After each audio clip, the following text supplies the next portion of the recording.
Do të ndalemi tani tek një histori suksesi që ka bërë johon jo vetëm në skenën teatrore shqiptare, por edhe në arenën ndërkombëtare. Shfaqja kosovare Arka ka triumfuar në festivalin ndërkombëtar të monodramës Monofest në Kostanaj të Kazakistanit, duke sjell një çmim të rëndësishëm për teatrin edhe për artin kosovar në përgjithësi. Pas këtij suksesi që vjen si vlerësim nga artist, ekspert dhe publiku ndërkombëtar, pra ne do ta kemi kënaqësinë të flasim për rrugtimin e kësaj shfaqje, emocionet e triumfit dhe projektet e ardhshme artistike të regjisorit Mentor Zimberaj. Mirëmëngjesi, mirë se erdhe. Mirëmëngjes Ftonza, faleminderit për ftesën. Fillimisht urime për çmimin, një vlerësim edhe natyrisht një motivim për me punu sa më shumë. Faleminderit shumë për urimin. Ishte kënaqësi, kjo Arka tash ka filluar një rrugtim të vetin kështu prej veç vitin e kaluar prej Moldavisë që ka filluar, pastaj Shqipëri, në Island, Spanjë dhe më një tani në Kazakistan. Ka pas në këtë 6 mujor që ka pas një vërtet një udhëtim dhe një sukses po ashtu të madh. Dhe për mua ishte po ashtu ky çmim apo ky vlerësim aq i lartë si laureat i festivalit nga festivali Monofest në Kazakistan ishte po ashtu një nder, një respekt, një vlerë e madhe që po na bëhet jo vetëm mua personalisht si aktor, pasi që jam edhe autor, aktor dhe regjisor i shfaqjes, mirë po gjithë ekipës që kemi qenë pjesë e kësaj shfaqje, po dhe artit kosovar dhe atij mbar kombëtar. Për shkak se në këto vende konkurencat po ashtu çdo festival ndërkombëtar janë të larta, janë të mëdha. Dhe pastaj ndeshësh me artistë që kanë përvoja të mëdha, po ashtu mandej të kulturave dhe të metodave të ndryshme të domethënë artit skenik që i shfrytëzohen. Mirë po që kjo shkuarja jon atje ka qenë shumë interesant sepse drejtori gjenerali i festivalit që ishte, ne u takuam në Spanjë. Dhe suksesi në Spanjë ndikoi që të përzgjedhet, selektohet nga Spanja në Kazakistan. Kjo është e mira madje pjesëmarrjes në festivale, sepse takon njerëz mundesh me promovu punën edhe nuk mungojnë ftesat si në këtë rast. Po, zotën edhe kështu ka shku, po thuj se nuk e di në ndonjë festival, kam aplikuar ndonjëherë, më njerë pas fillimive të para, do shta rallë, shumë rallë, është dashtë me apliku, si kur zyrtarisht apo si nevoj e patjetërsueshme. Gjithmonë shfaqet më e në marë kur është pa në festival, është marë, pas të është barë në festivalin tjetër, është pa nga selektorët dhe juria, po nga dhe drejtorët e festivalive, sidomos ata që janë selektor. Kështu që në këtë rast ndodhi ajo që nuk e prita, po që suksesin Spanjë ke shumë i madhë dhe mikpritja, po mandej pritja e vlerësimi i njerëzve dhe ekspertëve po ashtu atje dhe artistëve ndërkombëtar ke shumë i madhë. Kështu që automatikisht mas shfaqjes ka ndodhur kur më kanë më afru pastaj trupa e Kazakistanit që ata ishin me shfaqjen Amok, në thonë ne ti kime na premtu që kime marrë në festivalin tonë. Do t'jesh pa përzgjedhjet e selektorit, ti do t'jesh drejt për drejt ftesë jona. Kështu që kanë nderu vetë fakti që të nderon dikush ashtu në atë formë, është shumë e mirë. E pastaj edhe mundësia tjetër sepse këtu kam pas nga viti i kaluar jam antar nderi i ekspertëve ndërkombëtar. Domethënë jam ekspert që vlerësoj festivalin. Domethënë përjetësisht këtë nder e kam fituar është vendi i dytë sepse jam ekspert ose antar nderi i festivalit. Jam edhe në festivalin në Ukrainë, po që vitin i kaluar nuk është realizuar për shkak të luftës. Po ashtu këtu jam përzgjedhur, domethënë si antar i përhershëm i ekspertëve apo juristë ndërkombëtarë. Kështu që këtu tani e kam një obligim që thonë një grup i ekspertëve nga vendet të ndryshme. Zgjedhet trupa qendrore, domethënë vlerësohesh si trup qendrore, domethënë janë 3 që janë pjesë të përhershme për shkak të prapë të sukseseve edhe të vlerave të cilat i ki arrit në zhvillim të monodramës, ndërsa pjesa tjetër ndrohen. Kështu që kjo është po ashtu një nder, jashtëzakonisht shumë i madh që më është bë, dhe ishte pastaj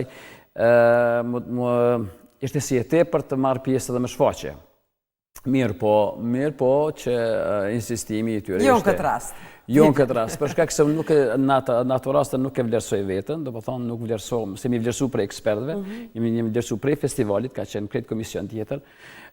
Mirë po, qëllimi ty ishte të shihet loja dhe shfaqja, që vërtet për shembull Arka është trajtimi temave tona. Po, a e përflasim pak për Arkën, se derisa po na tregon për pjesëmarrjen atje, ne kemi disa pamje të shfaqjes të cilat po vinë në ekran për shikuesit, po vetëm sa me kthy në kujtesë, çka përfaqëson Arka, cili është mesazhi, pse publiku e ka dashur kaq shumë, meqense ka arrit një sukses të jashtëzakonshëm kudo që është prezantuar festivale.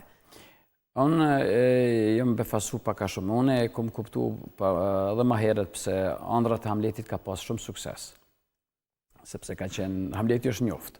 Mund ka qenë gjithmonë provokim artistik me u pas si monodrama, po si adaptimi një monodrame, se qysh është realizu. Edhe si autor, ose një ndër autorët më të mëdhej të dramës botnore, ka qenë e qartë si interesim i vlerësimeve ndërkombëtare. Mirë po, te Arka është temë e trajtimit, temë e jonja, është pikërisht një temë familjare që trajton sakrificën për njëri tjetrin në kohën atë kur ne kemi qenë edhe atëherë, domethënë në ndikimin e pushtetit ish Jugosllav, dhe lufta për me mbjetus ose për ekzistencë ka qenë shumë e madhe, kështu që këtu kemi një tregim shumë interesant ku vllau i madh kur merr vesh se vllau i vogël, shumë i vogël, 5 vjeçar ka sëmundjen e shumë të rënë, lëshon studimet e veta, vetëm për të dalë në Evropë, për të punuar çfarë do qoftë për shkak se s'ka mundësi për me shëru në vendin tonë. Zihet në kalimet ilegale në Evropë dhe burgosët, rebelohet dhe kthehet pas shumë viteve ku gjen vetëm Arkën dhe kujtimet e familjes vet. Kështu që është një temë, një mesazh jashtëzakonisht shumë i madh, sidomos kohën kur është shkruar dhe kohën kur rinia është kthy, ka ndalë jashtë shumë, ka qenë një plagë imja shumë e madhe. Sepse kam insistuar që mos të dalin të rinjt, të qëndrojmë këtu me gjitha ato sfidat të cilat i kemi pas në gjitha këto periudhat jetësore tonat, mirë po që trajton atë mesazh dashuri të madhe për njëri tjetrin dhe sakrifica për njëri tjetrin. Kështu që kur kthehet babai të cilin ka pas dramaturg, vetëm ka vdekur më njëherë pas vdekjes së vllaut të vogël, motra ka marrë gjitha ato punime dhe është larguar në Australi, ku ka filluar me botu punimet të babait vet, sepse në atë kohë ish pushteti nuk i ka leju me u botu. Nona ka jetu atë gjatë sa që i kam lidhë gjitha kujtimet dhe në fund e kalon letrën si kujtim për historinë e familjes së vet. Kështu që është një çpalosje e kujtimeve dhe memorieve të tina kur e qel Arkën. Është një dramë shumë e madhe. Dhe vërtet këtë dramë e kanë përjetu edhe e kanë përqafu aq shumë artistët ndërkombëtarë sa që ka qenë e pamundshme. Domethënë, edhe një histori shumë e njohur nuk largoheshin shikuesit. Sado që ne nuk kishim titra, nuk kam pranuar asnjëherë të bartit titra. Është një vargjuhje universale që kuptohet këto lëvizje skenike. Po është mjeshtria lojës kam rri ato të vetën, domethënë, sepse me gjitha shfaqjet që kemi realizuar, unë kam dashur që pak a shumë të dëgjohet edhe gjuha jonë, sepse është një tingull shumë i bukur i gjuhës tonë, është një gjuhë e vjetër, një gjuhë e cila vërtet nuk e njohin shumë nëpër skenat botnore, prandaj nuk më desh ta digitalizoj në atë formë që të merrem tash me sado që ka qenë në interes timin edhe përkthimi, sepse jam edhe autori i tekstit. Mirë, po sinopsisi është mjafton që ai ta kupton. Kështu që ajo ndjesi që ky hap Arkën dhe fillon ta çpalosat historinë e familjes vet, atë përjetim, të cilët shumë familje, shumë jetën të njerëzve kemi kaluar nëpër atë pushtet deri në ditët e sotme, ka qenë shumë e rëndë. Kështu që është një temë e cila vërtet po ja kapton ndjesinë emocionale të njerëzve, të cilët ishte interesant dhe nuk më largonin, me aplauzin e tyre nuk më largonin prej skene. Faktikisht ishte për herë të parë që flitet edhe në skenat e Kazakistanit shqip. Kështu që... Edhe ajo tjetra që duhet pa tjetër ta përmendim është edhe ajo satisfakcioni apo kënaqësia kur ti prezentohesh me një vend që nuk ta ka njohur Absolutisht. Shtetin edhe mbrin me përfaqësuar në mënyrën më të mirë të mundshme.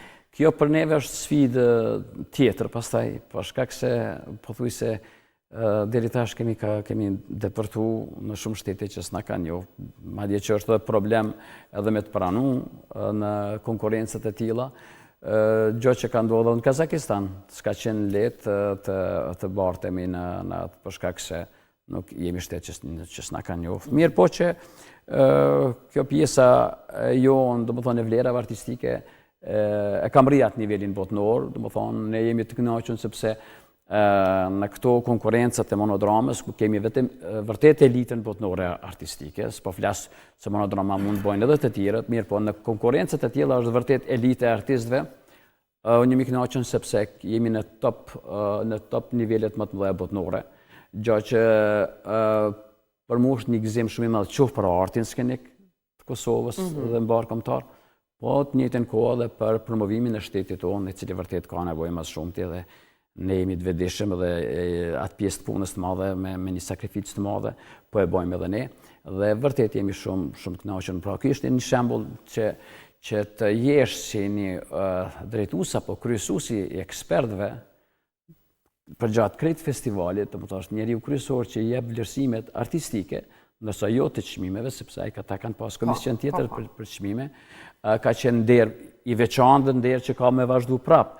Mirë po, prezentimi pastaj edhe i shfaqjes ishte madje. Unë jam arsituar sepse nuk do të kem mundësi ta dërgoj edhe udhëheqësin teknik. E kanë aranxhu komplet 2 ditë provat me teknikët e tyre, që vetëm me pas atë shfaqje në skenat. Skenografin komplet ma kanë gjetë, domethënë, ka qenë një organizim i jashtëzakonshëm dhe një pritje jashtëzakonisht shumë e madhe prej aeroportit që ma bojnë deri në daljet në Kazakistan. Sa është rëndësishme për një artist kosovar, për shembull, pjesëmarrja në festivale? Jo të gjithë e kanë mundësinë. Tash jemi më të hapur, jemi më të lirë, kuptohet që lëvizim pa viza, ju keni gjetë rrugë dhe mënyra me i përfaqësu punët e juaja në për festivale, edhe atëherë kur ka qenë vështirë dhe është dashur kështu një numër i madh i dokumenteve të pak të për me marrë një vizë. Shumë, kjo puna ka qenë puna më e vështirë, sepse ne gëzoheshim kur ftoheshim, kur selektoheshim, po pastaj ishte problemi tjetër më njëherë, çka duhet për marrë deri te viza, ka qenë një sfidë, po thujse sepse ne kemi qenë në pak festivale, kemi qenë ne mas lufte veç me monodram, po thujse 200-300 festivale kemi në botë. Kështu që kjo është një numër jashtëzakonisht shumë i madh, nuk ta ka as historitë e teatrove të shtetit me mbledh bashkë që marrin pjesë festivale. Bile ka qenë një takim interesant në ambasadorin të Shqipërisë para 10 viteve, kur ka qenë në festivalin Monakt, dhe një nga kolegët nga Shqipëria thotë, mentori thotë duhet ta ketë thotë pasaportën shqiptare, thotë sepse po na përfaqëson krejt kombin.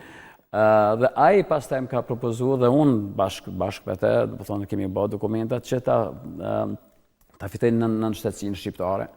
Dhe ajo nënshtetësi shqiptare pastaj më ka lehtësuar shumë udhëtimet, për shkak se me pasaportë Shqipërisë shumë më lehtë ka qenë për më udhëtu në shumë vende tjera ku s'kish pas shanse me hyj me pasaportë të Kosovës, mirë po që e kam përfaqësuar Kosovën. Kështu që kjo ka qenë një rrugtim që shteti shqiptar më ka ndihmuar shumë në këtë aspekt, jo vetëm personalisht, po ka qenë interes edhe i kombit tonë, sepse jemi sfidu artistikisht me artistet më të mëdhenj të botës në këtë nivel dhe vërtet ka qenë që thonë satisfaksion, po në një farë forme gjë e bukur sepse një po e përfaqëson jo vetëm artin skenik Kosovës, po përfaqëson mbar kulturën shqiptare në botë. Kështu që unë jam shumë krenar për këtë punë që kem bërë deri tash dhe besoj që jemi tu e vazhdu prap, qoftë me format e reja të realizuese, qoftë me ide të reja, qoftë me ide të artistët të rinj, kështu që ngadal veç kam filluar që Kosovën ta bëj qendër të zhvillimit të monodramës në botë. Ka plane për Arkën që të prezantohet edhe në festivale tjera? Po, Arka ka qenë, më thonë, e ka Gjeorgjin, ftesën e tashti të radhës e ka Gjermanin, për këto 2 vite, po edhe ka Bullgarinë, dhe më thonë jemi në Sofje. Dhe më thonë këto 3 shtetet janë tash që faktikisht e kemi konfirmu shkuarjen, dhe më thonë deri në nëntor, ku është festivali në Sofje, ndërsa andër të amletit i ka 4 ftesa deri në atë kohë. Dhe më thonë kemi vetëm 7 festivale tjera të cilat për 5-6 muaj vetëm mendojmë edhe faktikisht kemi bërë konfirmimin e shkuarjes. Kështu që jemi në një punë kogja... Çështja e mbulesës të rrugës edhe qëndrimit e kosto për me qu një shfaqje në për festivale, është përgjithësi e organizatorëve apo ju duhet bëni zgjidhje vetë? Në disa festivale, për shembull, shumë të pakta, po mendoj kur je ekspert, pjesë jurisë, apo në këtë rast që ishte shfaqja e përzgjedhur drejt për drejt prej festivalit në Spanjë, do të thonë udhëtimin e kanë hequr ata. 90% të udhëtimeve deri më tani kemi hequr ne personalisht. Do të thonë ka qenë, edhe kjo ka qenë sfidë, po ka qenë sfidë e lezetshme, sepse edhe ne duhet ta bëjmë atë kontributin tonë në forma të ndryshme, po kemi pas përkraje më herët edhe me Ministrinë e Kulturës nga një udhëtim apo 2 udhëtime në vit, po ashtu viteve të fundit kemi pas një bashkëpunim edhe me Ministrinë e Punëve të Jashtme. Presim të ardhmen që edhe me kryqendrën tonë të kemi këso bashkëpunime, për shkak se janë të rëndësishme. Ne po e shohim arti edhe sporti, aq shumë kanë depërtu në botë, sa që vërtet tani nuk është kontestuese emri Kosovë, sepse është bartë, kur të merr jehonën në vende tjera, nuk është e rëndësishme dikush diplomatikisht atë pranon ajo. Po, si të konfigurohet emri, do të thonë që merr jehonë, del, do të thonë, qoftë sepse këtë festivali po është mirë sepse i ke mediat. Për shembull, i ke media gjithkohën dhe prezantimi pastaj bëhet qoftë i yti personal, qoftë i shfaqjes, qoftë i artit tonë, mirë po edhe i shtetit. Kështu që në këtë aspekt ne kemi punuar shumë këtë drejtim dhe vërtet ja kemi dalë ka qenë shumë interesant, sidomos para marrjes së pasaportës shqiptare dhe në nënshtetësisë shqiptare, aty ka qenë shumë interesant se si disa shtete na kanë pajisë në atë formë. Mirë po thjesht ka qenë suksesi ose ajo pse selektuarët vërtet kanë ndeshme të pa në ato konkurenca. Pra kemi bërë me një mund të madh, mirë po them të drejtën me një dashuri shumë të madhe, të cilën ende kemi dhe po them e kemi sepse nuk jam veç vetëm, pa marrë parasysh që luajnë skenë, veç vetëm kemi bashkëpunëtor shumë të mirë me rreth vetës. Mirë po këto planet të cilat i kum pas, me njëherë pas luftë, me njëherë në atë vit, kur kemi pas monodramën e parë, monodram për mua dhe Zotin, që të ne kom punu gjatë luftës, mu ka duk që kam në i hap dyrt e udhëtimeve dhe prezentimeve në botë. Gjë që ka ndodhë dhe vërtet jam jashtëzakonisht. Do një monodram e re? Projekt i ri? E diçka mendje ose në përgatitje si për? Po kemi 2 tema të cilat i kam 2 tekste të cilat i kam punu edhe një tekst pak më herët, më thonë që kam punu, kam pashtu një tekst që më është ofru prej Nina Mazur që është shkru ekstra për mu, sepse dhe Andra Amletit është shkru ekstra si tekst për mu, ta është i luhet në 7 shtete në botë, edhe kjo është një nderë që më është bërë në këtë aspekt, mirë po janë 2 tekste të cilat është falja, dhe më thonë të falurit, apo më ndoj edhe teksti tjetër pritja e cila vërtet është një temë që ende unë nuk ju kom largu shumë temave tona, kryesisht sidomos temat e të zhdukurve dhe atyre me pasojat të luftës, kështu që edhe kjo është në pjesë të teme cila i takon. Dhe tjetra është një komedi të cilën deri tani nuk kom shkru komedi në monodram, është Inë Skenusi, të cilën shumë me dëshirë kisha pas qef me ba për shkak të audiencës tonë në Kosovë, besoj që do ta kishin pranu si diçka të mirë. Po, kemi qef me Bërsa tani jemi në përgatitje të festivalit të monodramës, do të thonë në 7 qershor, kemi edicionin e 18 monoaktit, ku tani kemi kretat orientimin e energjisë që kemi në realizim, dhe kështu që tani jemi në to përgatitjet finale të hapjes e festivalit cili fillan me 7 qershor, në Teatrin Dodona dhe përfundon me datën 12 qershor, Po, me siguri që do ta shfrytëzojmë rastin kështu. Po, sigurisht që do të kemi bandej. Për një bisedë këtu kanë planet për festivalin. Mentor, faleminderit për kohën edhe sukseset më të tjeshme. Flanca, faleminderit shumë që gjithmonë gjeni kohë dhe jeni me neve. Faleminderit shumë. Faleminderit. Mirat e herë të ndëruar shikues, do të kalojmë një lidhje tek studio tjetër me Ulan Shoqëritë edicionit informativ. Ne pas pak do rikthehemi me një mysafir shumë të veçantë. Vazhdoni që ndroni me ne.